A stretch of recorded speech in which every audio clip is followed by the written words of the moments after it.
Dalam nama Bapa dan Putra dan Roh Kudus. Amin.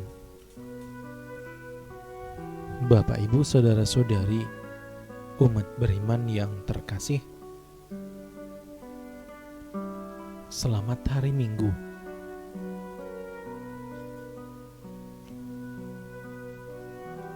Apa sapaan Tuhan untuk kita hari ini? Bersama-sama dengan gereja Allah yang kudus, mari kita siapkan hati untuk mendengarkan sabda Tuhan.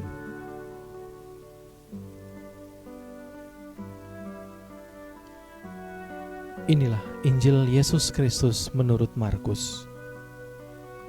Dimuliakanlah Tuhan. Inilah permulaan Injil tentang Yesus Kristus, Anak Allah. Seperti ada tertulis dalam kitab Nabi Yesaya, "Lihatlah, aku menyuruh utusanku mendahului engkau. Ia akan mempersiapkan jalan bagimu." Ada suara orang yang berseru-seru di padang gurun, "Siapkanlah jalan bagi Tuhan, luruskanlah jalan baginya." Demikianlah Yohanes Pembaptis tampil di padang gurun dan menyerukan, "Bertobatlah dan berilah dirimu dibaptis, dan Allah akan mengampuni dosamu." Lalu datanglah kepada Yohanes orang-orang dari seluruh daerah Yudea dan semua penduduk Yerusalem, dan sambil mengakui dosanya mereka dibaptis di sungai Yordan. Yohanes memakai jubah bulu unta dan ikat pinggang kulit. Makanannya belalang dan madu hutan. Inilah yang diberitakannya, "Sesudah aku akan datang Ia yang lebih berkuasa daripadaku. Membungkuk dan membuka tali kasutnya pun aku tidak layak.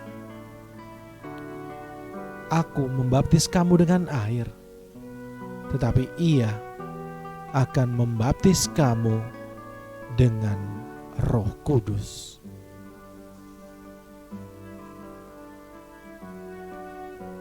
Demikianlah Injil Tuhan. Terpujilah Kristus.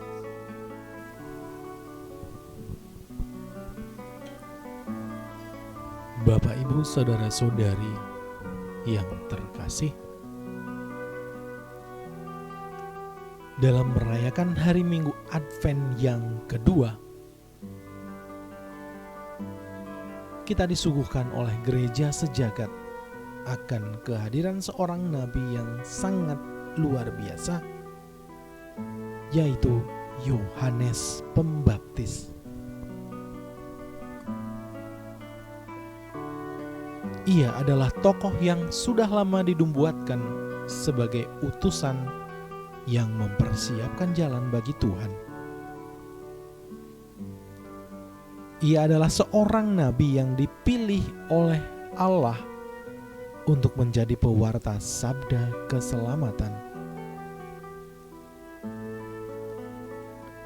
Ia menjadi perpanjangan tangan Tuhan dan menyiapkan jalan bagi kedatangan Mesias. Menarik untuk direnungkan. Apa yang ia buat dalam mempersiapkan jalan bagi Tuhan?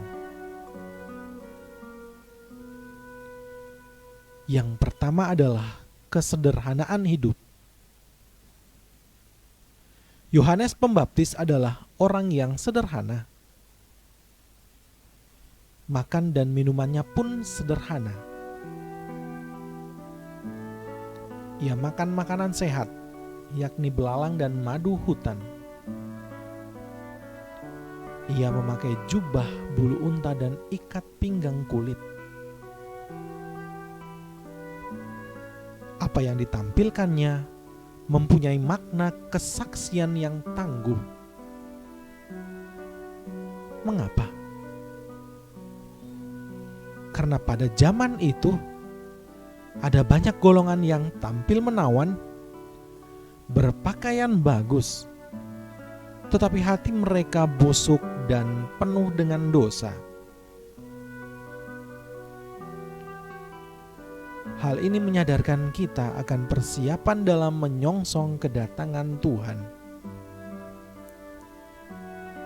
Dalam kesederhanaan, kita menyongsong Tuhan yang lahir dan menyiapkan diri akan kedatangannya pada akhir zaman.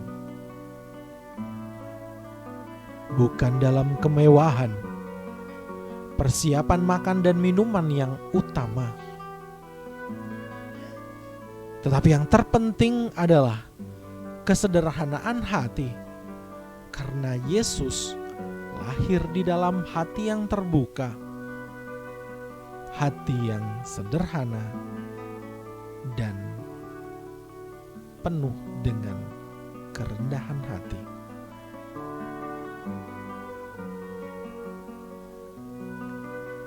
Yang kedua, dalam mempersiapkan kedatangan Tuhan, Yohanes Pembaptis mengingatkan kita akan pembaharuan diri dan pertobatan.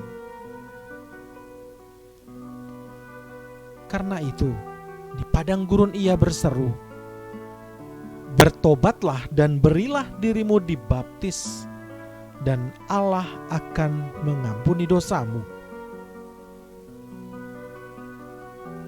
Pembaptisan yang dibuat oleh Yohanes berbeda dengan pembaptisan yang dibuat oleh orang Yahudi pada waktu itu, karena pembaptisan yang diberikan oleh Yohanes untuk seluruh orang Israel. Pembaptisan Yohanes ditujukan juga kepada para serdadu, kepada pejabat publik, dan juga kepada orang-orang berdosa yang disingkirkan pada waktu itu. Tujuan dari pembaptisan Yohanes adalah untuk pembersihan diri dan pertobatan. Karena itu, ada banyak yang datang dari berbagai daerah di Yudea dan semua penduduk Yerusalem. Semuanya dipersiapkan untuk menyambut kedatangan Mesias. Saudara-saudari, kita telah menerima sakramen baptis. Akan tetapi, hal itu tidaklah cukup.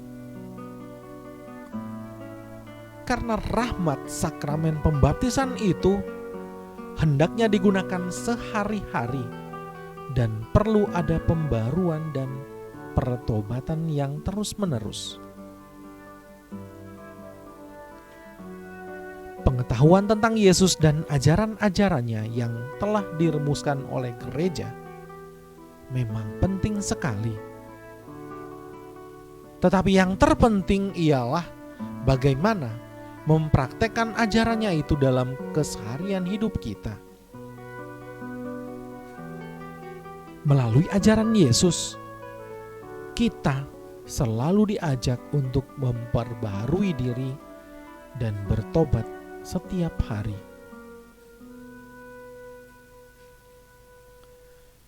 Yang ketiga adalah pewartaan sabda.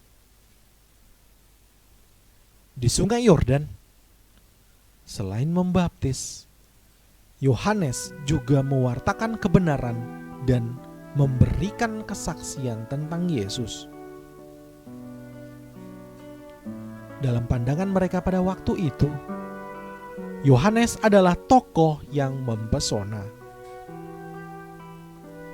Mereka datang kepadanya untuk meminta nasihat dan kejernihan hati.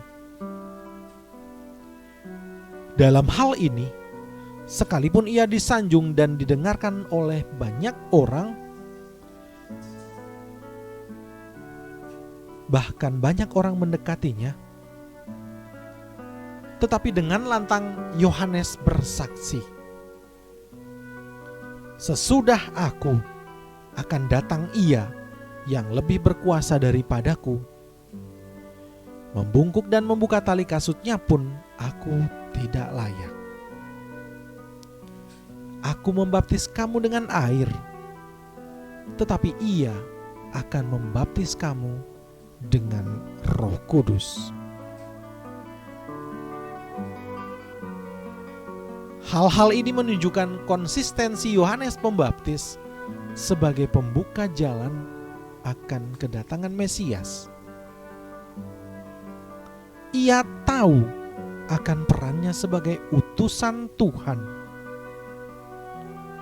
Ia merendahkan diri di hadapan Tuhan, dan di lain kesempatan ia bersaksi, Dia harus makin besar, tetapi aku harus makin kecil.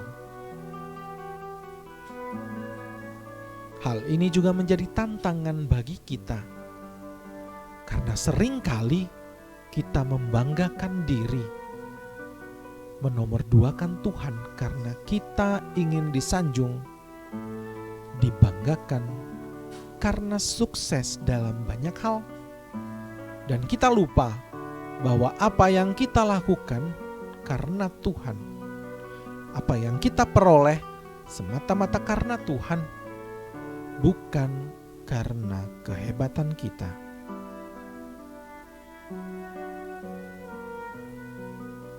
Akhirnya, semoga dalam kesederhanaan, pembaruan diri dan kesaksian hidup yang kita buat setiap hari benar-benar mengantar kita pada persiapan yang matang dalam menyambut kedatangan Tuhan. Amin. Tuhan memberkati kita semua. Marilah kita berdoa. Allah Bapa yang penuh kasih, kami bersyukur karena Engkau telah mengutus Yohanes Pembaptis dalam mempersiapkan jalan bagi kedatangan putra-Mu. Ia sungguh menjadi teladan bagi kami dalam kesederhanaan hidup, pertobatan, dan bagaimana memberikan kesaksian tentang kebenaran sabda-Mu. Pimpinlah kami selalu agar mengikuti teladan hidupnya dan mengamalkannya dalam hidup kami sehari-hari demi kemuliaan-Mu, kini, selalu, dan sepanjang segala masa. Amin.